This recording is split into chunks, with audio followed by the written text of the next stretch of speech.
The scream tore through the frozen Wyoming night, raw and desperate, slicing under the banshee wail of the wind.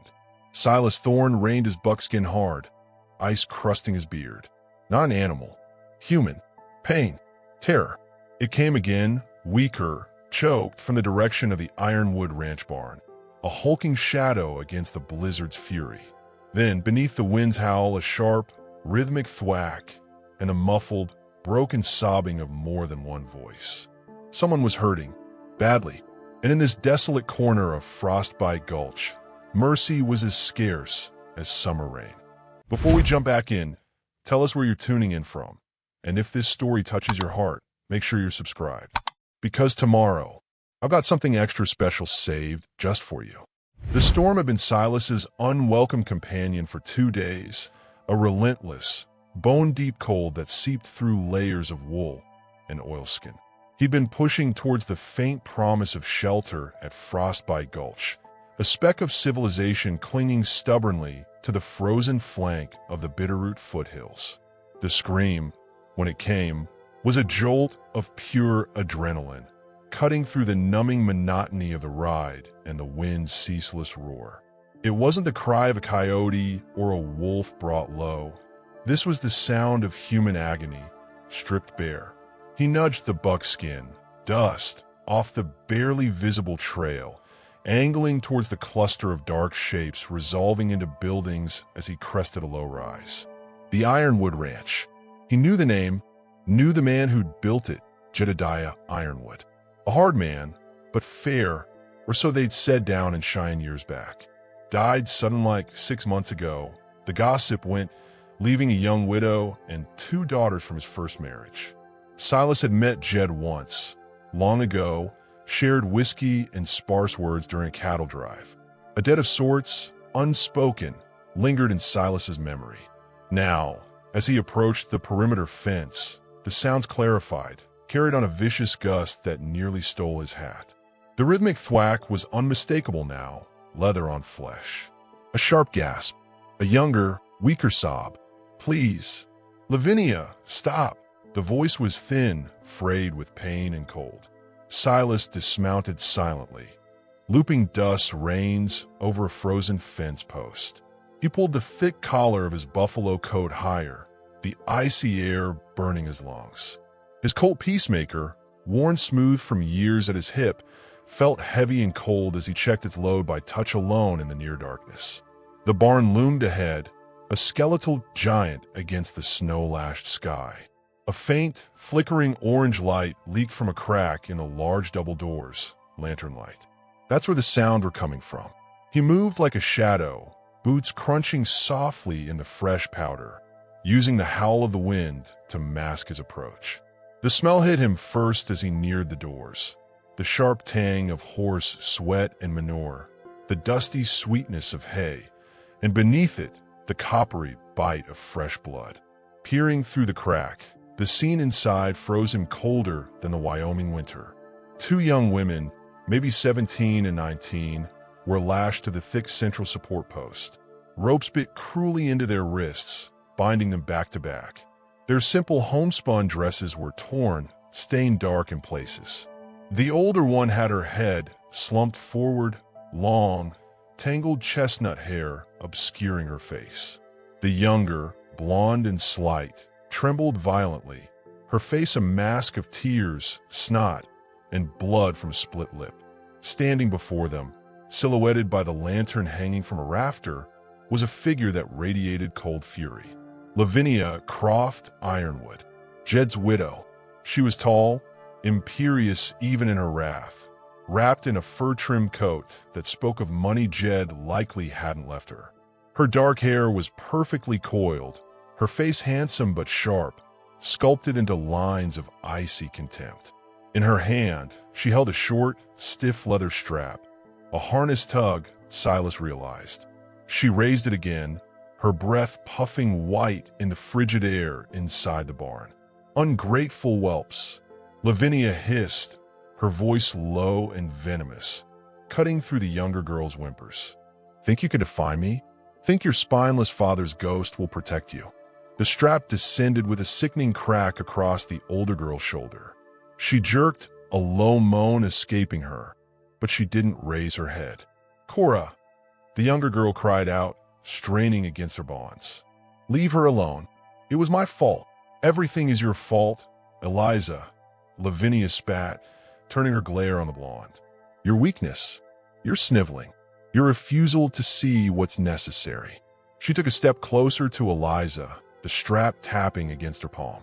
"Signing those papers isn't defiance, girl. It's survival. My survival. This land, this rock pile is worthless divided. Consolidated, sold. It's our ticket out of this frozen hell. Your father's sentimentality died with him. It's our home," Cora mumbled, finally lifting her head. One eye was swollen shut, a livid bruise blooming on her cheekbone, but the other eye blazed with a defiance that seemed to infuriate Lavinia further. "Pa left it to us. Together. You can't just sell it out from under us." "Your pa," Lavinia sneered, "was a fool who didn't understand the value of things. Or people." She raised the strap again, aiming for Cora's face. "He left me shackled to his failure and his brats. But I will be free. One way." Silas didn't wait for the blow to fall. The heavy barn door groaned in protest as he shoved it open just wide enough to slip through, the wind swirling snow inside like angry spirits. The sudden intrusion froze the scene. Lavinia whirled, the strap still raised, her eyes wide with shock that quickly hardened into fury. The girls flinched, Eliza shrinking back, Cora squinting through her good eye at the dark figure filling the doorway. "Who the hell are you?" Lavinia demanded, her voice losing none of its authority, though Silas saw the slight tremor in the hand holding the strap. "Get off my land. This is private property." Silas stepped fully into the lantern light, his broad frame blocking the wind. He kept his hand near but not on his Colt. His gaze swept past Lavinia, taking in the girl's injuries, the cruel ropes, the terror in Eliza's eyes, the simmering rage in Cora's. He focused back on Lavinia, his voice a low rasp, colder than the storm outside. "Heard a commotion, ma'am. Sounded like someone needed assistance." His eyes flicked pointedly to the strap in her hand. Lavinia drew herself up, attempting to regain her composure. "This is a family matter, stranger. Discipline. Nothing that concerns a saddled tramp wandering in from the cold. My stepdaughters are prone to hysterics and disobedience. Now, I suggest you leave before I call the sheriff." Her voice was smooth, practiced, try to paint the scene as something mundane. But the violence hung thick in the hay-scented air. "Discipline," Silas echoed, taking another step forward.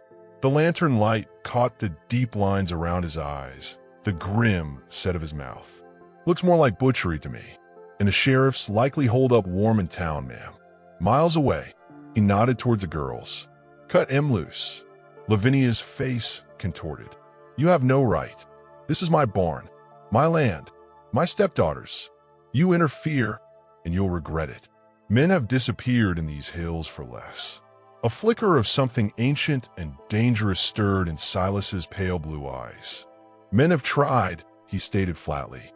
He didn't draw his gun, but the implicit threat was clear in his stillness, in the way his gaze never left her. "Cut him loose. Now, or I'll do it myself, and you won't like how that goes." The standoff crackled in the freezing barn. Lavinia's knuckles were white on the leather strap. She measured the stranger, his worn but serviceable gear, the calm lethality in his bearing, the absolute lack of fear in his eyes. He wasn't bluffing. With a sound of pure disgust, she threw the strap down onto the packed dirt floor. It landed with a dull thud. "Fine," she spat. "Play the hero. But this isn't over. You've just made a powerful enemy, Mr. Thorne," Silas applied, his voice devoid of inflection. "Silas Thorne." Lavinia's eyes narrowed, a flicker of recognition or calculation passing through them. "Thorne." She tasted the name like something sour. "I've heard that name. Jed spoke of you. A drifter, a hired gun. Figures." She swept her fur coat around her as if shaking off contamination. Untie them yourself then. Enjoy your little rescue. But remember this, Ironwood Ranch is mine. What's under it is mine. And those girls, they're a liability I won't carry forever. She shot a venomous look at Cora and Eliza. Sign the papers. Or next time, your meddling cowboy won't be around to hear you scream. With that, she strode past Silas, her head held high, vanishing into the swirling white chaos outside. The barn door banged shut behind her, leaving an echoing silence broken only by the wind's moan and Eliza's ragged breathing. Silas moved quickly to the post. Up close, the girl's injuries were worse. Cora's face was a mess, and Eliza had welts rising on her arms visible through the tears in her dress. He pulled a bone-handled clasp knife from his pocket and sawed efficiently at the thick ropes binding their wrists. The coarse fibers fell away, revealing raw, abraded skin. Eliza collapsed forward as soon as her hands were free, sobbing into the hay-strewn floor. Cora staggered, clutching her injured shoulder, but remained upright. She looked at Silas, her good eyes searching his face with a mixture of exhaustion, pain, and wary gratitude. Thorne, you knew our pa. A long time ago, Silas said gruffly, helping Eliza sit up, supporting her thin shoulders. Her sobs shook her small frame. Jed Ironwood, hard man to forget. He pulled a cleanish bandana from his coat pocket and gently dabbed at Eliza's split lip. She flinched but didn't pull away. What papers was she talking about? What's under this ranch? Cora leaned heavily against the post, her defiance momentarily replaced by bone-deep weariness and fear. Our inheritance, she whispered, her voice raw. The ranch, split between Eliza and me. Pa's will. Lavinia, she wants us to sign it all over to her. Says it's worthless split, that only selling the whole parcel and the rights will get us any money. She shuddered. But we won't see a cent. She'll take it and leave us to starve. Or worse. Rights. Silas pressed, his mind working. Land disputes were common, but Lavinia's ferocity, her willingness to torture her own stepdaughters, it felt like more than greed for a struggling cattle spread. What rights? Cora exchanged a look with Eliza, who had quieted, her wide, frightened eyes fixed on Silas. Eliza gave an almost imperceptible shake of her head. Cora bit her swollen lip. It's complicated. Pa, he found something. Before he died. Something on the north section. Lavinia thinks it's valuable. Very valuable. But Pa, he never got the chance. Her voice trailed off, fear closing her throat again. She thinks the deed proves it's hers if she controls the whole ranch. But the will. Pa had the real will, Mr. Thorne. The one that names Mr. Henderson, the lawyer in town, as executor until we're 21. Lavinia has a forged one. She killed the witness who saw Pa sign the real one. Old man Peterson said it was a fall. But we know. Silas absorbed this. A hidden will. A murdered witness. A stepmother willing to beat her stepdaughters half to death for control of land with potentially valuable rights. Jed Ironwood finding something valuable before his sudden death. It stank of buried secrets and desperate violence. And now he was hip deep in it. We need to get you inside, he said, cutting off further questions. Get you warm. Scene 2. He started to help Eliza to her feet. Suddenly, Cora stiffened, her good eye widening in fresh terror. She pointed a trembling finger towards the small, high hayloft window facing the ranch house. The light, she gasped. Silas followed her gaze. Through the swirling snow, a lamp's glow flickered in an upstairs window of the darkened house. As they watched, it moved. Once, twice, a deliberate signal. Not Lavinia's room. That's the attic window, Eliza whispered, her voice trembling anew. No one goes up there. Pa boarded it up years ago. Before Silas could respond, a different sound pierced the storm's wail. Not a scream, but the sharp, unmistakable crack of a rifle shot. It came from a direction of the main trail, the way Silas had come. Close. Too close. Dust, tied at the fence, whinnied in alarm. Silas shoved the girls down behind a stack of hay bales near the post, his Colt suddenly in his hand, the cold steel of familiar, grim comfort. He peered through the crack in the barn door. Nothing moved in the whiteout except the driving snow. But the signal light in the attic window had vanished, and the rifle shot. That was no accident. It was a warning, or an invitation. Someone else was out there. Someone who knew he was here. Someone who wasn't Lavinia Croft. The game, it seemed, had more players, and the frozen darkness of Frostbite Gulch had just gotten infinitely more dangerous.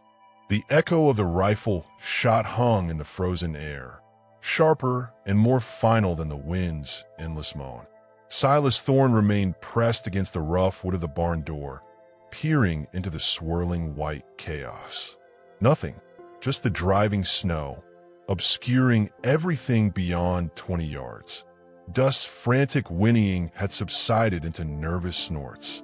The light in the attic window was gone, swallowed by the storm and the oppressive dark of the boarded-up room. Who was that?" Eliza whispered, her voice thin as paper, huddled behind the hay bale beside her sister. Her split lip had started bleeding again, a dark smear on her chin. Cora clutched her injured shoulder, her face pale beneath the bruises, but her gaze fixed on Silas with a fierce intensity. "Lavinia's got men," she rasped. "Rough sorts, hang around the bunkhouse. She pays them in whiskey and promises." "That shot wasn't aimed at us," Silas stated flatly, finally easing back from the crack. His Colt remained a cold weight in his hand.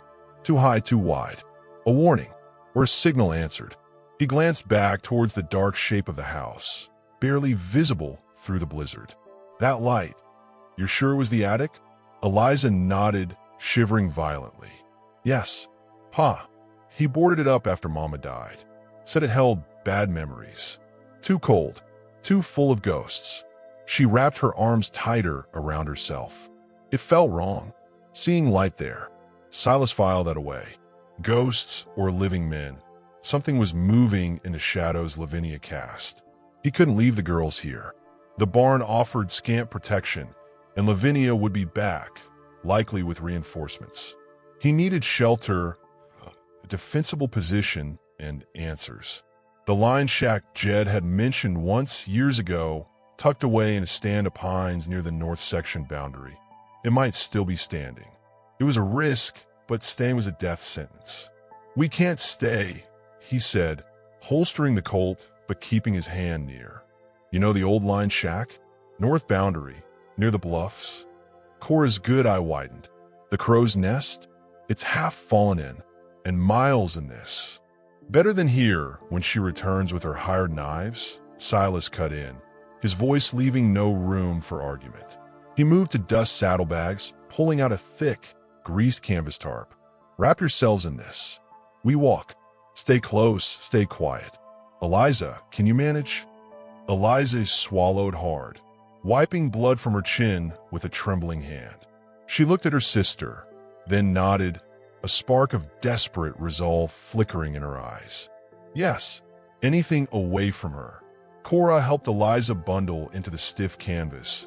Then Silas draped another section over Cora's shoulders. He led Dust out, the horse blowing plumes of steam, its eyes rolling white with unease. The wind immediately tried to tear the canvas away, the cold like knives against exposed skin. Silas scanned the whitened landscape, every sense straining. The rifle shot had come from the direction of the main trail, roughly where he'd left the fence line. Someone had been watching his approach, waiting. They moved into the teeth of the storm, Silas leading Dust, the girls clinging to each other behind him, bent double against the gale. The snow was deepening, drifts forming against fences and scrub. Visibility shrank to mere feet. Silas navigated by instinct and fragmented memory, heading northwest, away from the ranch house and the unseen shooter. Every creak of a snow-laden branch, every shift in the wind's pitch, set his nerves on edge. The girls stumbled often, weakened by their ordeal in the cold, but they pressed on, driven by primal fear. After an hour that felt like eternity, the dark, hulking shapes of a dense pine grove materialized through the blizzard. Nestled against a rocky outcrop, almost invisible until you were upon it, stood a small, dilapidated log structure, the crow's nest. One corner sagged. The roof looked precarious under its burden of snow, but it offered walls and the promise of relative shelter. Silas kicked in the warped door, the rotten wood splintering easily. Inside was frigid, smelling of damp earth, animal musk, and decay. Empty, thank God. Dusty cobwebs draped from the low rafters.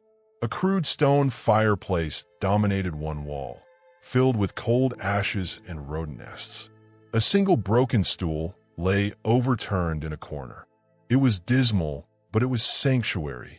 "Get inside," Silas ordered, pushing the door mostly closed behind them. The howl of the wind lessened, replaced by the groan of old timbers and the drip of melting snow from their clothes. He quickly unsaddled Dust, tethering the horse near the leeward wall outside where it could find some shelter and graze on bark if desperate. Back inside, he used his knife to hack away the worst of the cobwebs near the fireplace. "See if you can find any dry kindling in the corners," he told Cora, who was already inspecting the meager space with a critical eye, her pain momentarily overridden by necessity. Eliza sank onto the packed earth floor, pulling the canvas tighter, her teeth chattering uncontrollably. Silas ventured back out, gathering armfuls of dead, resinous branches from beneath the pines, protected somewhat from the worst of the snow.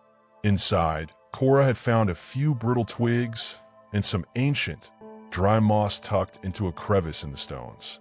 Silas knelt before the hearth, using his flint and steel with practiced efficiency. After several tense minutes, a tiny flame caught the moss, licked at the twigs, and finally took hold of the pine branches. Orange light flickered, casting long, dancing shadows on the crude log walls, pushing back the gloom and offering the first semblance of warmth. The girls huddled close to the nascent fire, their faces gaunt in the firelight, the bruises on Cora's face livid, Eliza's split lip stark. The warmth seemed to unlock their terror. "You knew Pa well?" Eliza asked softly, her large eyes fixed on Silas as he added another branch to the fire. Silas paused, the flames reflecting in his pale blue eyes. A muscle twitched in his jaw. "Well enough. Rode together on the Powder River Drive, 78. Hard winter. Lost a lot of men. Lost other things." His voice was gravelly, distant. Jed stood firm. "Saved my hide once, when a rustler's bullet creased my skull and my horse bolted into a gully. Dragged me out, stitched me up himself. Said I owed him a drink." A ghost of something, regret, sorrow, flickered across his stony features. "Never got to pay that debt before he passed." He looked directly at Cora. "Reckon I'm paying it now." Cora held his gaze, the wariness still there, but tempered by a dawning understanding. "He spoke of you. Once. Said you were the fastest draw he'd ever seen, but that you carried a weight heavier than any gun." She glanced at the Colt at his hip. "Said you walked away from something bad. After the war." Silas didn't confirm or deny. He stirred the fire, sending sparks swirling up towards the soot-blackened chimney. "What's under the north section, Cora? What did Jed find that's got Lavinia willing to kill for it?" Cora exchanged another look with Eliza. Eliza gave a tiny nod. Cora took a shaky breath. "Coal seams, Pa thought. Good ones. He found an outcrop near Dead Man's Bluff just before he got sick. He was excited. Said it could change everything. Bring the railroad spur. Make the ranch worth a fortune. But he was old-fashioned. Wanted to develop it slow. Keep control. Make sure we were provided for." She swallowed. Lavinia, she saw dollar signs. Wanted to sell the rights outright. Fast, to some consortium back east she claimed to know. Pa refused. Said the land and what was under it belonged to his blood. To us. They fought terribly the night before he took to his bed. He hid the proper will. Silas pressed. The one naming Henderson? Yes, Eliza whispered, her voice barely audible over the crackling fire and the wind's moan outside. He told us. Hid it somewhere safe. Told us only old man Peterson witnessed it. Then, Peterson fell down his cellar stairs. Broke his neck. Sheriff called it an accident. But he just told us he wouldn't sign Lavinia's papers, that he knew about Pa's real will. And Lavinia produced another will. Silas asked grimly. Cora nodded, her face hardening, leaving everything to her. Signed by Pa, she said, witnessed by Peterson before he supposedly changed his mind. It's a lie, a forgery, but she's got Judge Hennessy in her pocket. Everyone knows it. Henderson's trying to fight it, but without the real will or Peterson. Silas stared into the flames. Cole, that explained the ferocity. Enough wealth to tempt the devil himself. And Lavinia had clearly made a pact. But who was signaling from the attic? And who fired that shot? Not Lavinia's usual bruisers, he'd wager. They'd have come in shooting. This felt different. Colder. More patient. The fire grew, warming the small shack slightly. Silas took first watch, sitting with his back against the wall beside the door, his Colt resting on his knee. The wind screamed around the little structure, testing its seams. Exhaustion finally claimed Eliza, who slumped against her sister, falling into a fitful sleep. Cora fought it, her eyes heavy, watching Silas with a mixture of exhaustion and lingering doubt. Just as the gray light of a storm-locked dawn began to dilute the absolute blackness outside, Silas heard it. Not the wind, not the creaking timbers. A soft, distinct crunch in the snow. Close. Too close. He was on his feet instantly, a finger to his lips, his eyes locking with Cora's wide, suddenly alert ones.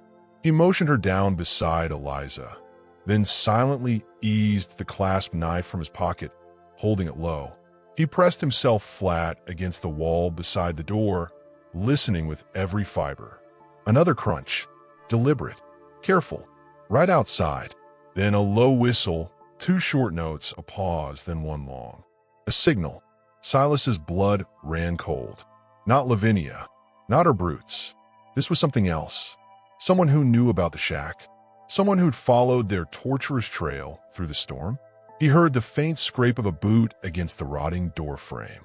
A shadow fell across the crack beneath the door.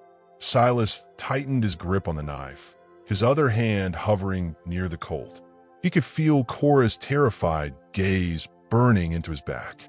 The door creaked inward, an inch, then another. A gloved hand appeared, gripping the edge. Then a face, hooded against the cold, peered cautiously into the dim, fire-lit interior. It wasn't a face Silas recognized. Lean, weathered with sharp, intelligent eyes that immediately scanned the room, taking in the girls, the fire, and finally, finding Silas pressed against the wall. The man didn't startle. He didn't reach for a weapon. Instead, a slow, humorless smile touched his lips. He pushed the door open wider, stepping fully inside, dusting snow from his dark, woolen coat. He kept his hands visible, away from the revolver holstered at his hip. "Mornin'," the stranger said, his voice surprisingly mild, almost pleasant, belying the calculating look in his eyes. He looked directly at Silas. "Silas Thorne, been looking for you. Lavinia Croft sends her regards." He paused, letting the name hang in the frigid air like poison. "She said you'd likely hole up here. Sent me to fetch her stepdaughters back." His gaze flickered to the terrified girls. Alive, preferably, though she wasn't overly specific on the condition. His smile widened, devoid of warmth. "Name's Micah Vance, and it seems we have a problem." Before Silas could react, before he could even process the calculated menace in the man's words, a frantic whinny sounded from outside. Dust. Then a sharp, splintering crack echoed, not from a gun, but from wood breaking. A heavy thud followed, shaking the shack. The meager light from the fire flickered wildly as the old lantern Silas had hung on a wall peg suddenly swung violently and crashed to the dirt floor. Flame met spilled kerosene with a soft humph. Fire erupted across the packed earth floor, instantly licking hungrily at the dry, rotten wood of the walls and the ancient hay scattered in the corner. Thick, acrid smoke billowed upwards, filling the small space with terrifying speed. Micah Vance's smile vanished, replaced by startled alarm as the flames surged towards him. Silas lunged, not for the man, but for the girls, dragging them back from the sudden inferno. Through the choking smoke and the roaring blaze, he saw Vance stumble backwards out the door, coughing, momentarily blinded. But outside, silhouetted against the snow-gray dawn by the spreading firelight, another figure stood, holding a broken axe handle. He'd smashed the supports holding the old lean-to where Dust was tethered. The structure collapsed, panicking the horse and providing the distraction for the fire-starting sabotage. The shack was becoming an oven, the fire spreading with horrifying speed, fueled by decades of dry timber. Smoke clawed at their throats, stung their eyes. The roof groaned ominously. They were trapped. Cora screamed, clutching Eliza. Silas shielded them with his body, desperately scanning the burning walls for an escape route that wasn't the doorway where Micah Vance and his unseen accomplice waited. The fire roared, the heat intensifying, the smoke thickening into a suffocating shroud. The walls of the crow's nest weren't just burning. They were becoming their pyre. And outside, in the relentless cold, enemies watched and waited. Heat roared like a living beast, clawing at their skin, sucking the breath from their lungs.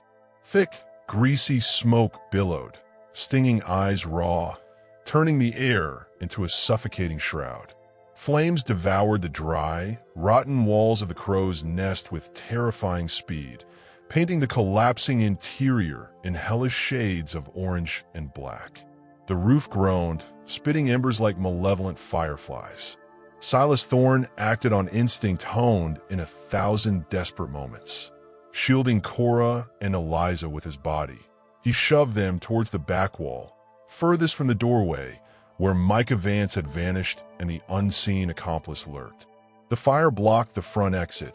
It was a death trap. Back wall, Silas rasped, coughing violently. He scanned the inferno, his eyes watering. There, near the sagging corner where the lean-to had been attached, the structure Vance's partner had collapsed. The impact had jarred the ancient logs, and flames hadn't yet fully claimed that section. A gap, narrow but possible, showed where the chinking between logs had crumbled away, worsened by the recent violence. Outside, through the gap, lay only blinding snow and the skeletal pines. Through there, now, Silas yelled over the roar. He grabbed the overturned stool, its legs already smoldering, and slammed it against the weakened spot. The rotten wood splintered further. He kicked, boots thudding against the burning timber. Eliza screamed as a flaming rafter crashed down behind them, showering sparks. Cora, choking, shoved Eliza toward the gap. "Go, Eliza! Crawl!" Eliza scrambled through the jagged opening, whimpering as splinters tore her dress. Cora followed, squeezing herself through the smoke and heat. Silas took one last look at the doorway. No sign of Vance, but the spreading fire was already licking at his boots. He dove through the gap just as another section of the roof caved in with a shower of sparks and burning debris, sealing the shack's fiery tomb behind them. The shock of the freezing blizzard hit like a physical blow after the furnace heat. They tumbled into a deep snowdrift piled against the back of the shack, gasping, coughing up black phlegm. Snow instantly caked their singed clothes and hair, a blessed counterpoint to the searing heat. Silas rolled, scanning the perimeter. Dust was gone, vanished into the storm, spooked or taken. Through the swirling white, he saw two dark figures near the front of the burning shack, momentarily silhouetted by the inferno. Micah Vance, brushing snow from his coat, and a bulkier, shadowy companion holding an axe handle. They hadn't seen the escape yet. "Moo!" Silas hissed, dragging Eliza to her feet. Cora was already up, her face grim with pain and determination. They stumbled away from the blazing pyre of the crow's nest, plunging into the relative cover of the dense pine grove. The roaring fire and the howling wind masked their flight, but Silas knew the reprieve was temporary. Vance was no fool. He'd check. They pushed deeper into the woods, the snow-laden branches whipping at their faces. The adrenaline that had fueled their escape began to ebb, replaced by bone-deep cold and exhaustion. Eliza stumbled constantly, her breath coming in ragged, shallow gasps. Cora limped, favoring her injured shoulder, her face etched with pain beneath the soot and bruises. Silas supported them both, his own lungs burning from smoke, his senses straining against the storm for any sound of pursuit. The world had shrunk to the next snowdrift, the next gnarled tree trunk, the desperate struggle to put distance between them and the fire. Where can we go? Cora gasped, her voice raw. The ranch is hers. Town's miles, and Lavinia owns Hennessy, probably the sheriff too. Silas didn't answer immediately. He was thinking of Jed Ironwood, not the hard rancher, but the man who'd spoken softly one night around a campfire, nursing a bottle of cheap whiskey. Got a spot, Silas, Jed had murmured, his eyes distant. Up near the bluffs on the north section. Quiet. Overlooks the whole damn valley. Built a little bolt hole years back, when tensions with the crow were high. Just a dugout, really. Told the girls it was a badger den. He'd winked. Never know when a man needs a hole to crawl into. North Bluffs, Silas said finally, his voice rough. Your pa mentioned a place. A dugout. Overlooks the valley. Cora frowned, then her good eye widened slightly. The badger's den? Pa used to joke about it, said it was just an old root cellar. You think it's real? Jed wasn't one for pointless jokes when it came to safety, Silas stated. It's our best bet. Out of the weather. Hidden. He glanced back through the trees. The glow of the burning shack was fading, swallowed by the blizzard in distance. No immediate sign of Vance. Yet, they trudged on, the storm showing no sign of relenting. The landscape grew steeper, rockier, the pines thinning as they neared the bluffs overlooking the frozen expanse of the Ironwood Valley. Eliza suddenly stopped, shivering violently, not just from cold. Her eyes were wide, fixed on nothing. The lady, she whispered, her voice trembling. In the attic, she's sad. So cold and angry. Cora put an arm around her sister. Liza, it's just the cold talking. There's no lady. But Eliza shook her head, her gaze distant, haunted. She whispers about the stones, about the lying light. She shuddered violently. She doesn't like Lavinia. Not at all. Silas felt a chill that had nothing to do with the Wyoming wind. Jed's first wife, the girl's mother, had died young. Consumption, they said. The boarded-up attic. Eliza's uncanny sensitivity. Ghosts or living men. The question took on a darker hue. Was Eliza sensing a lingering presence? Or was it delirium from shock and exposure? He filed it away, another piece of the unsettling Ironwood puzzle. Keep moving, he urged, his voice low. Talk later. After another grueling hour, Silas spotted it. A steep, snow-covered slope leading up to a rocky outcrop. Partially obscured by a tangle of frozen wild rose bushes and a drift, was a low, dark opening, barely large enough for a man to crawl through. The badger's den.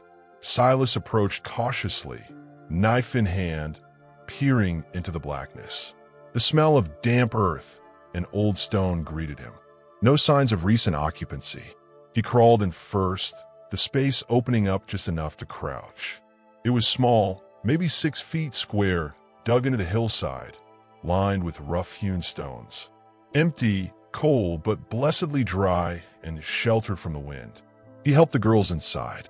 They collapsed onto the hard-packed dirt floor, shivering, utterly spent. Silas blocked most of the entrance with snow-covered brush, leaving only a small gap for air. The darkness inside was profound, broken only by the faint gray light filtering through the makeshift screen. The howl of the wind became a muted moan. They were hidden for now. Silas leaned against the cold stone wall, listening.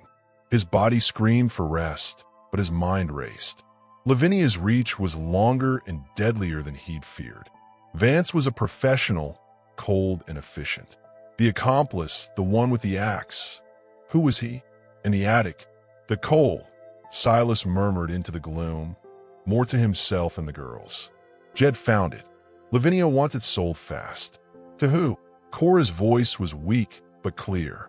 She mentioned a name once when fighting with Pa Van Rensselaer Consortium. Back east. Pa said they were vultures, strip miners. One of the land sheep, the coal cheaper, would ruin the valley, leave nothing but scars and slag heaps. She coughed. Lavinia said they'd make her a rich woman, a very rich woman. Van Rensselaer. The name meant nothing to Silas, but the intent was clear. Greed on an industrial scale. It explained Lavinia's ruthlessness. The ranch was just the surface, the real prize lay beneath. And she was willing to kill her stepdaughters, frame witnesses, hire killers like Vance to get it. He thought of the signal in the attic. Was it connected? A spy for the consortium? Or something else? He remembered Jed's words again, not about the dugout, but earlier during the Powder River Drive. They'd been sharing a watch, the vast emptiness of the prairie around them. Jed had spoken of home, of his young wife, Sarah, the girl's mother. She's got a light in her, Silas, Jed had said, a rare softness in his voice. Like a lantern in a window on a dark night. Makes all the hardness worth it. He'd fallen silent for a long moment. You ever lose your light, Silas? Silas hadn't answered then. He hadn't needed to. Jed had seen the war in his eyes, the ghosts he carried. Don't let the darkness swallow you whole, friend, Jed had finally said. Sometimes you gotta light a candle, even if it's just for someone else. Paying the debt. Protecting Jed's light, his daughters. A faint sound outside the dugout snapped him from the memory. Not the wind. A soft crunch in the snow. Very close. Too close. Silas froze, every sense screaming. He slowly, silently drew his Colt, the cold metal a familiar anchor. Cora stiffened beside him, sensing his tension. Eliza whimpered softly in her exhausted sleep. The crunch came again, right outside the hidden entrance. Then a low voice, muffled by the wind, but chillingly clear. Definitely came this way, Micah. Tracks lead right to this slope. Burrows probably under all that brush. Vance and his accomplice. They'd track them through the blizzard to the badger's den. Silas held his breath, finger resting lightly on the Colt's trigger. He could hear the rasp of gloved hands brushing snow from the brush blocking the entrance. A sliver of gray light widened as the screen was disturbed. Only one way in or out. Vance's calm, cold voice stated, closer now, like smoking out a badger. Harlow, fetch that kerosene rag from your pack. We'll flush him or fry him. The rasp of gloved hands on the snow-laden brush blocking the dugout entrance was louder than the storm's howl. Silas Thorne pressed himself flat against the cold stone wall, the icy grit biting into his cheek. His Colt felt like an extension of his own chilled bones, finger resting lightly on the trigger. Beside him, Cora Ironwood held her breath, her bruised face rigid with terror, one hand clamped over Eliza's mouth as the younger girl stirred fitfully in exhausted sleep. The sliver of gray light widened. Micah Vance's voice, chillingly calm, hung in the frigid air just outside. Harlow, fetch that kerosene rag. We'll flush him or fry him. Panic, cold and sharp, threatened to seize Silas. Trapped. One narrow entrance. Two armed men outside. One clearly unhinged enough to burn them alive. His mind raced, discarding options. Charging out was suicide against Vance's cold precision. Waiting meant suffocation or immolation. His gaze swept the cramped, dark space. Rough stone walls, dirt floor, Nothing but shadows and the terrified whites of Cora's eyes. Then, instinct born of 1,000 desperate skirmishes kicked in.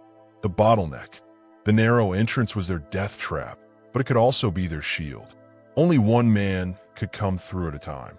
"Get behind me," Silas hissed, shoving Cora and the now awake, trembling Eliza towards the deepest recess of the dugout. "Flat on the ground. Cover your heads." He positioned himself sideways, braced against the wall, directly facing the entrance, Colt raised. He had one shot before they knew his exact position. He needed chaos. Outside, he heard Harlow's gruff acknowledgement, the clink of a canteen, the sloshing of kerosene-soaking cloth. The acrid stink began to seep through the disturbed brush. Now, Silas took a deep, smoke-roughened breath, aimed not at the widening gap, but slightly above it, at the overhang of frozen earth and rock framing the entrance. He squeezed the trigger. The explosion was deafening in the confined space. The .45 caliber slug tore into the frozen earth just above the entrance. Dirt, rock shards, and a cascade of snow exploded inward and crucially outward. A startled curse, Harlow's, was cut off by a choking gasp and a heavy thud. Vance's sharp intake of breath was audible even over the wind. Silas didn't wait. He lunged forward, kicking the remaining brush aside, plunging into the blinding maelstrom of snow and dislodged debris. Vance, momentarily blinded and shielded by the falling muck, was staggering back, brushing dirt from his face. Harlow was down, clutching his face, blood welling between his fingers where rock shards had struck, the stinking kerosene rag forgotten in the snow beside him. Silas didn't hesitate. He slammed the heavy steel, but it was cold down on a Harlow's temple. The man went limp. Vance, clearing his eyes, saw Silas emerge like an avenging wraith from the dugout. His hand flashed towards his holster, smooth and deadly fast. But Silas was already moving, not towards Vance, but past him, down the steep, snow-drifted slope towards the relative cover of the pines below the bluffs. "Run!" he roared back towards the dugout, firing 2 more shots high and wide to keep Vance ducking and disoriented. To the pines. Now, Cora dragged Eliza out, stumbling into the storm. Silas fired again, forcing Vance to take cover behind a boulder. He saw Cora pull Eliza down the slope, vanishing into the swirling white. Vance's shot cracked past Silas's ear, splintering eyes from a nearby pine. Silas returned fire, pinning Vance down for precious seconds, then turned and plunged down the slope after the girls, zigzagging through the trees. Bullets whined through the branches, kicking up puffs of snow. Vance was relentless, a shadow detaching from the rocks above. They crashed through the snow-laden undergrowth, lungs burning. Eliza stumbled, crying out. Silas hauled her up, half carrying her. Cora ran ahead, gasping, looking back frantically. "This way," she yelled, veering off the slope towards a jumble of massive, snow-covered boulders piled at the base of the bluff, a giant's cairn offering potential cover. They scrambled into the labyrinth of rock, squeezing into a narrow crevice barely wide enough for them. Panting, hearts hammering against ribs, they pressed against the freezing stone. Silas peered out. Vance stood at the edge of the pines, scanning the boulder field, his dark coat stark against the white. He didn't advance immediately, a predator assessing the terrain. Harlow was out of the fight, but Vance was still a deadly threat. Inside the crevice, the cold was absolute. Eliza shivered violently, not just from the temperature. Her eyes were wide, unfocused, staring not at the entrance, but upwards, towards the direction of the distant ranch house, invisible in the storm. "She's louder now," Eliza whispered, her voice thin and eerie. "The lady, she's angry, so angry. She's saying, 'The stones remember.' The lying light hides it." Eliza clutched her head. Under the floor, the loose stone she's pointing. Cora looked at Silas, fear warring with confusion. "Liza, please not now." But Silas was looking at the packed dirt floor of their cramped hiding place. Jed's words from years ago echoed, not about the dugout, but about his wife, Sarah. They'd been riding fence on a scorching summer day. Jed had stopped, wiping sweat, looking toward the house. "Built that hearth myself, Silas," he'd said, pride warming his voice. Sarah picked the stone for the mantle. Said it had a face like an old friend. We hid our first proper silver dollar behind one of the stones. Our little secret. Said it was for luck. He'd chuckled. Maybe it worked. We built something good here. "The hearth," Silas murmured, the pieces clicking with chilling clarity. "The loose stone. In the main house. That's where he hid it. The will." Cora breathed, hope flaring briefly in her eyes. Before Silas could answer, a new sound cut through the wind's moan. Not a gunshot, but the rhythmic clop-clop of a horse approaching cautiously through the snow, followed by the creak of saddle leather. A figure materialized from the storm, leading a sturdy bay horse, a man in a heavy sheepskin coat, his face obscured by a thick scarf and a snow-dusted hat. He held his hands away from his body, clearly visible. "Thorne," a familiar voice called out, cautious but not hostile. "Silas Thorne? That you hide in them rocks? It's Horace Finch, from the livery in town." Silas knew Finch. Gruff, taciturn, but generally considered honest. He'd stabled dust for Silas once. But trust was a luxury he couldn't afford. He kept his cold trained on the approaching figure, partially shielded by the boulder. "Finch," Silas acknowledged, his voice tight. "What brings you out in this?" "Hunting strays." Finch stopped a dozen yards away, peering towards their crevice. He pushed his scarf down, revealing a weathered face etched with concern. "Heard about the fire at the crow's nest. Saw the glow. Then heard shooting. Figured it might be trouble. Saw tracks lead in this way." He glanced nervously towards the pines where Vance had been. "That fella Vance, he was a skin after you in town yesterday. Paid in gold. Didn't sit right. Sheriff's useless. Hennessy's bought and paid for by Lavinia. Everyone knows it. Henderson, the lawyer, he sent me. Said if I saw hide or hair of you or the Ironwood girls, to bring you to him. Said it's urgent. He's got something for you. Something hidden." Silas's mind raced. Henderson, the executor named in the real will. If anyone had a stake in exposing Lavinia, it was him. But was this a trap? Finch seemed genuine, but Vance's gold spoke of deep pockets. "Where's Vance?" Silas demanded, scanning the trees. The gunslinger had vanished.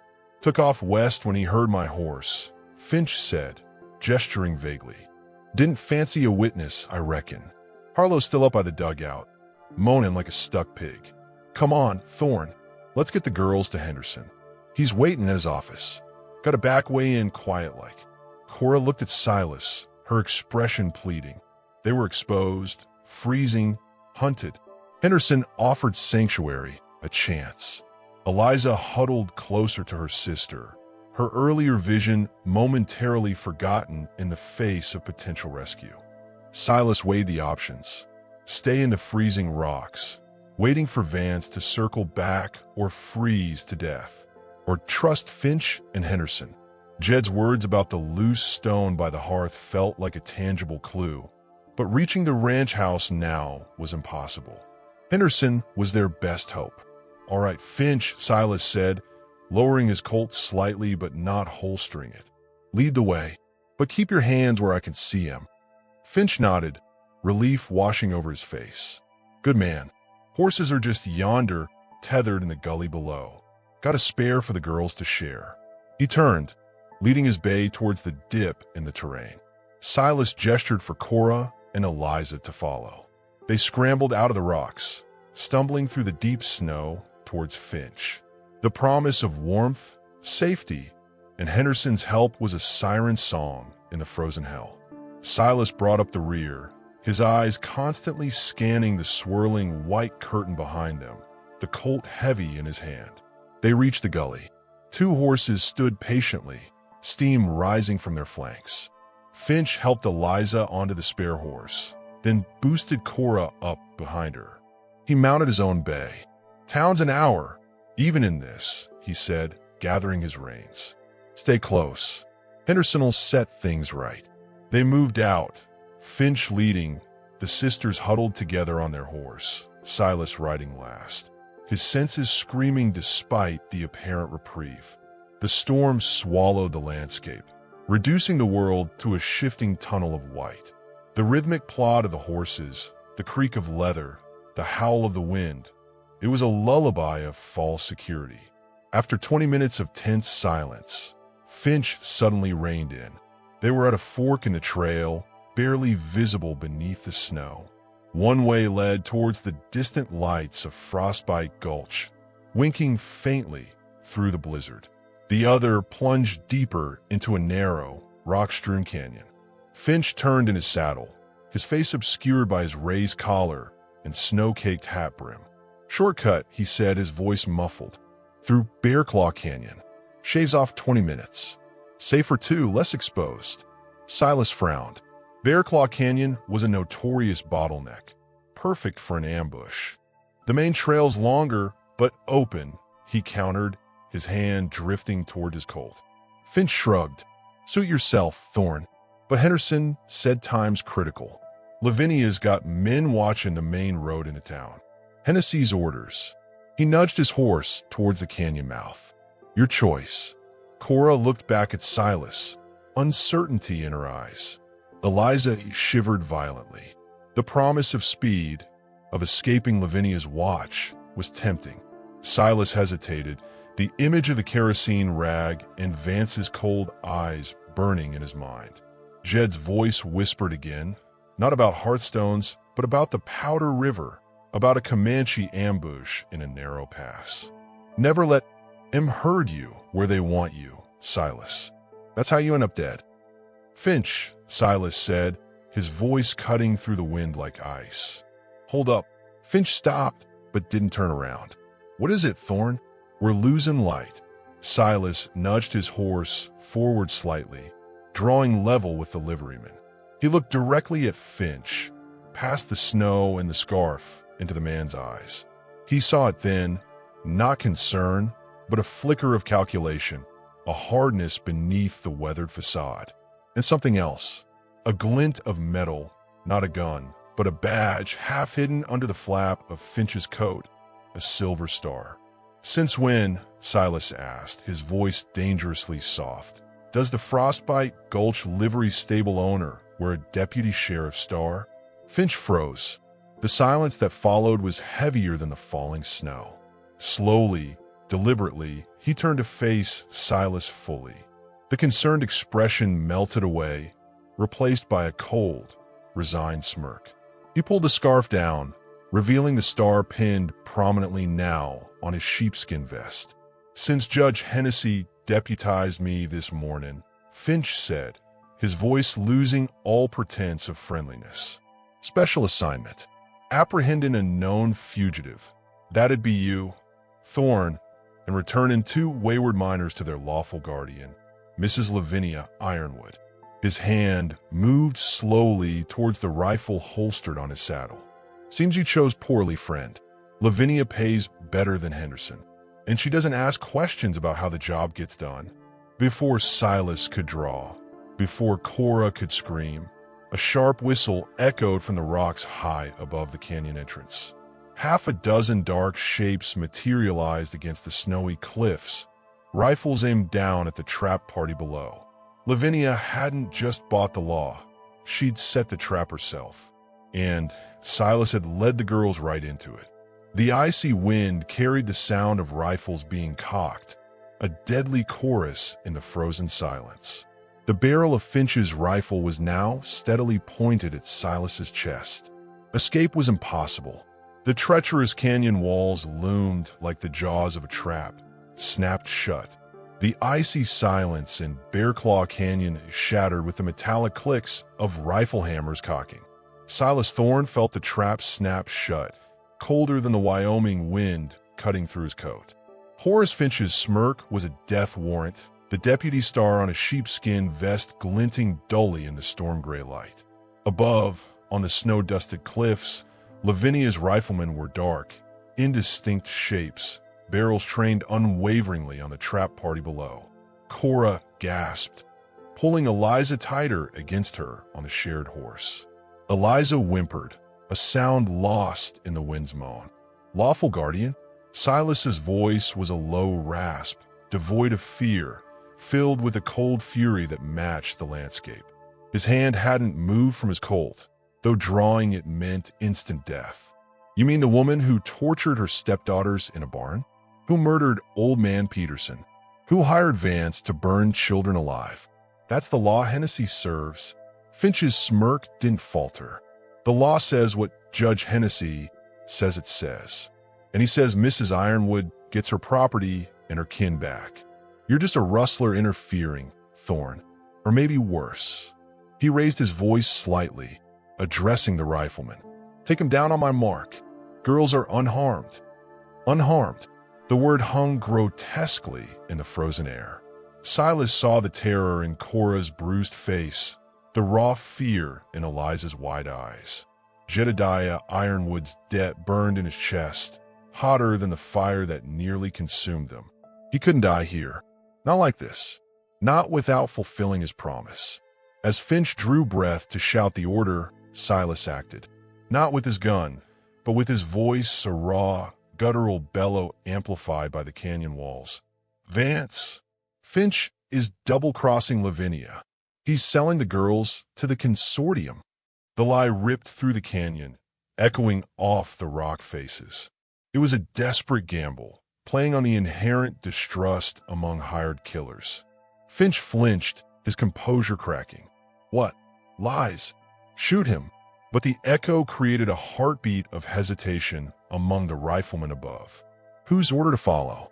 Finch's? Or the implication that their paymaster, Lavinia, was being betrayed? In that fractured second, Silas moved. He kicked his horse hard, not towards the canyon exit, but sideways, directly at Finch. Simultaneously, he drew his Colt and fired upwards, not aiming to hit, but to create chaos, the bullet ricocheting off rock near one rifleman. Ride, Cora, towards the ranch. Now, he roared. Cora, galvanized by terror and Silas's command, didn't hesitate. She dug her heels into their horse, the startled animal surging forward, not towards the town lights, but back the way they'd come, towards the distant, obscured shape of the Ironwood Ranch. They plunged past Finch, who was momentarily distracted by Silas's charge. Rifles cracked, stones splintered near Silas's cheek. One bullet tugged at his sleeve. He fired again, this time at Finch's horse. The bay screamed, rearing. Finch, caught off guard, tumbled backwards into the deep snow with a curse. Silas didn't wait. He wheeled his own horse, ducking low, and spurred it after Cora and Eliza, bullets whining past him, kicking up plumes of snow. He heard Finch shouting incoherently, the confused riflemen firing haphazardly, their shots hampered by the swirling snow and the sudden, chaotic movement. They burst out of the canyon mouth, the open, snow-drifted plain offering little cover but blessed distance. Behind, shouts and sporadic gunfire echoed as Lavinia's men regrouped, likely mounting pursuit. Silas caught up to the sisters. Cora's face was set in grim determination, Eliza clinging to her, pale but alert. The ranch. Cora yelled over the wind. Silas, she'll be waiting. The hearthstone, Silas shouted back, the memory of Jed's campfire confession vivid. Your pa hid the reel while behind a loose stone in the main hearth. It's our only proof. He glanced back. Dark shapes were emerging from the canyon. Horsemen. Pursuit had begun. Ride hard. Don't stop. They pushed the horses mercilessly across the frozen expanse, the storm whipping at them. The Ironwood Ranch materialized through the blizzard, a hulking shadow. No welcoming lights, only menace. As they neared the barn, Silas veered sharply. The house, straight to the front door. They reined in at the porch, dismounting in a flurry of snow. Silas didn't bother with stealth. He kicked the heavy front door open, cold drawn, ushering the girls inside. The foyer was dark, cold, smelling of dust and Lavinia's faint, cloying perfume. "Where's the hearth?" Silas demanded, scanning the shadowed parlor to their left. "Here." Cora darted into the room. A massive stone fireplace dominated one wall. Eliza followed, her eyes wide, not with fear now, but with a strange intensity. She pointed a trembling finger at the mantel. "Him," Eliza whispered, not to Cora or Silas, but seemingly to the empty air. The stone with the face, the sad face, like Pa said. She walked forward, ignoring the potential danger, drawn to the hearth. One stone, slightly darker than the others, near the base of the mantel support, had a natural indentation that resembled a mournful eye socket. "She showed me. Mama showed me." Silas didn't question it. He knelt, digging his fingers into the mortar around the indicated stone. It was old, crumbly. He pulled his clasp knife, wedging the blade in. With a grunt of effort, the stone shifted, then came free, revealing a deep, narrow cavity behind it. Inside, wrapped in oilcloth, was a thick, folded document. Cora snatched it, her hands shaking as she unfolded it. Even in the dim light, the formal script was clear. Last will and testament of Jedediah Ironwood. Beneath it, Jed's unmistakable signature and the witnessed signature of Old Man Peterson. Cora choked back a sob. "It's here. It's real." A cold, clapping sound echoed from a hallway. Lavinia stood there, framed in the doorway, a derringer held steady in her gloved hand. Her face was a mask of icy fury, stripped of all pretense. Micah Vance stood beside her, his expression unreadable, his own gun drawn. Well, Lavinia purred, her voice dripping venom. The prodigal vermin return. "And look what they've dug up. A worthless piece of paper." She took a step forward. "Give it to me, Cora. Now, or Mr. Vance will demonstrate why his services are so highly valued." Silas stepped between the girls and Lavinia, his Colt unwavering, aimed at Vance. The air crackled with lethal tension. Vance's finger rested lightly on his own trigger. One twitch would unleash hell in the confined space. "Papers witnessed, Lavinia," Silas stated flatly, "by a man you murdered. Henderson knows about it. Finch's little ambush won't hold." Lavinia's laugh was brittle. "Henderson? That doddering fool? He's probably warming Hennessy's bench by now. And witnesses?" She gestured dismissively with the derringer.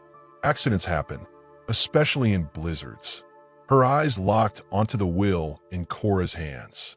"Give it to me."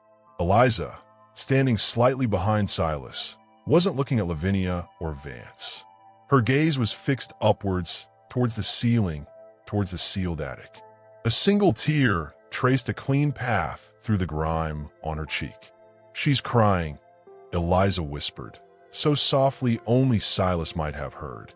"But she's not sad anymore, she's waiting." Suddenly, a thunderous knocking shook the front door. A booming voice followed.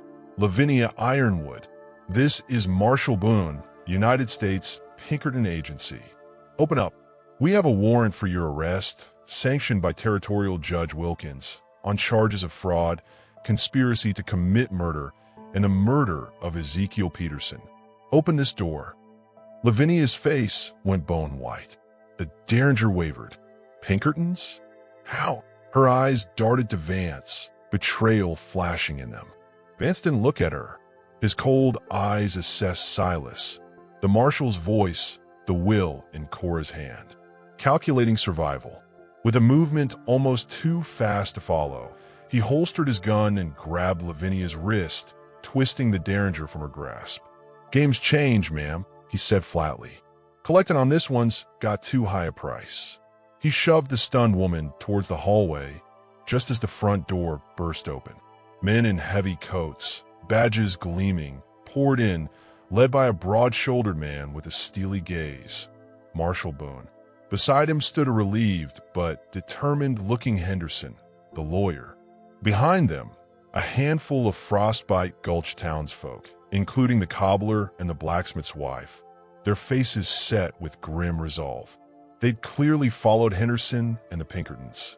"Take her," Boone ordered, nodding at Lavinia, who was sputtering incoherent threats, her carefully constructed world collapsing. Two Pinkertons swiftly cuffed her.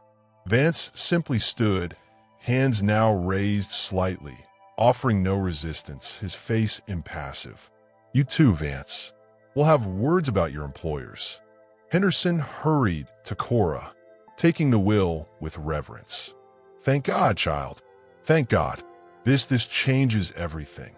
The ranch, the coal rights, they're yours. Yours and Eliza's." As Lavinia was dragged away, shrieking curses that dissolved into ragged sobs, the tension bled from the room. Cora sank into a chair, clutching Eliza, both sisters trembling with delayed shock and dawning relief. The townsfolk murmured, offering tentative words of comfort, their fear of Lavinia finally broken. Silas holstered his Colt, the weight of the last days crashing over him. He looked at the hearthstone, replaced now, a silent testament to Jed's foresight and love. He looked at the girls, safe, their inheritance secured. The debt was paid. Marshal Boone approached Silas. "Silas Thorne? Henderson here tells me you're the reason these girls are alive, and we have the proof we need. You got my thanks. And the territories. There might be a reward in it." Silas shook his head, a weary ghost of a smile touching his lips. "Obliged, Marshal, but I was just settling an old debt to Jed Ironwood." He glanced towards the stairs, towards the sealed attic door. He thought of Eliza's words, of Sarah's whispered guidance. She's not sad anymore, she's waiting. Waiting for her daughters to be safe. "Reckon it's settled now." He walked to the door, picking up his snow-caked hat. Cora stood up, Eliza beside her. "Silas," Cora began, her voice thick with emotion. You saved us. You can stay. This is your home too now." Silas paused in the doorway, looking back at the sisters framed by the hearth Jed built, the will Henderson held, the remnants of Lavinia's venom still hanging in the air. He saw Jed's strength in Cora's eyes, Sarah's gentle spirit in Eliza's quiet resilience. His light passed on. "My war's over, Cora," he said softly, his voice rough with fatigue and something deeper. "Yours is just beginning. Build something good here, like your pa wanted." He tipped his hat. "Take care of each other." He stepped out into the storm, the door closing softly behind him. The blizzard was finally easing, the wind lessening to a mournful sigh. Dawn was a faint promise on the eastern horizon, painting the snow-laden peaks in shades of rose and gray. Dust, loyal and unharmed, stood tethered near the porch, having found his way home. Silas mounted up, taking one last look at the Ironwood Ranch, solid and enduring against the frozen landscape. The attic window, still boarded, seemed to hold its breath. He turned Dust's head away from the ranch, away from the town, towards the vast, untamed wilderness. The snow crunched under the horses' hooves, the only sound in the hushed morning.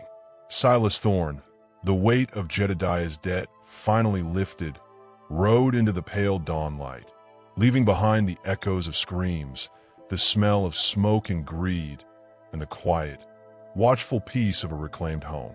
Somewhere high above, behind sealed wood and time, the air in the attic stirred, not with sorrow, but with a profound, silent release.